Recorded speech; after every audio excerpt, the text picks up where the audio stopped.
All right, we get to Miami, who finished 14th out of 15 in the ACC last year because they completely bottomed out. Absolute collapse, resulting in a mass exodus. You lose Norchad Omier, you lose Wooga Poplar, bunch of other guys to the portal.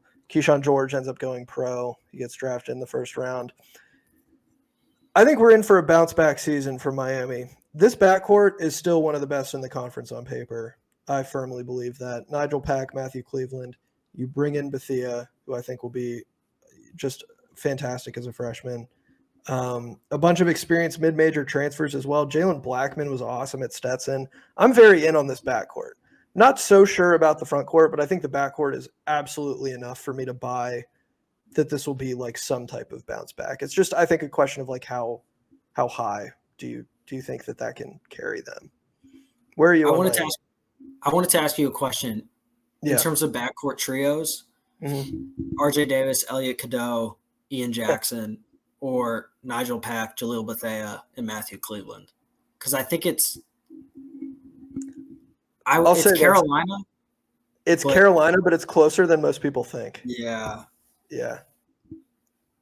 And I don't like admitting that either, but I still think Carolina is absolutely the better team. But going band for band in the backcourt, especially with the Jalen Blackman addition, it's a closer conversation. Yeah. And Staten McCray. I mean, Blackman is just a pure bucket getter. And he's so nice. Putting that alongside Bethea, who is the exact same guy.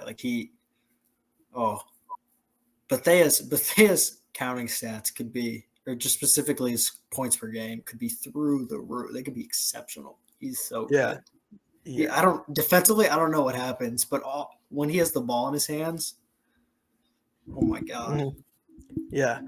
This team, I don't know that I expect much from the front court. I guess they bring in Brandon Johnson, grad transfer from East Carolina. He averaged 14 and 8 last year, was pretty efficient as well.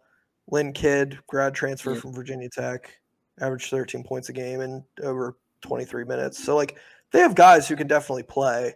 And I think even if the front court isn't up to snuff, as I sort of alluded to with one of the teams we talked about previously, this conference is not really, to me, the one that's going to punish you for weaknesses in your front court.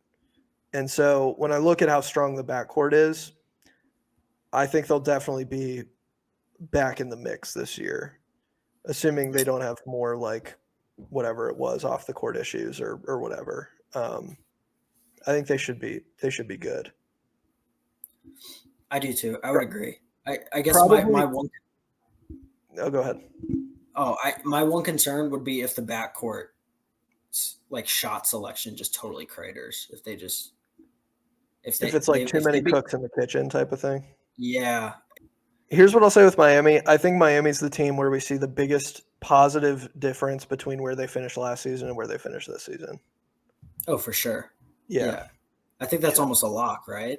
Probably. I don't know really who else would be in that conversation. I just sort of came up with that now, but I guess Notre Dame, if they hit like people think they might. Yeah, if Notre Dame hits their ceiling, maybe they're in the – oh, well, actually, the next team we're going to talk about is definitely up there as well.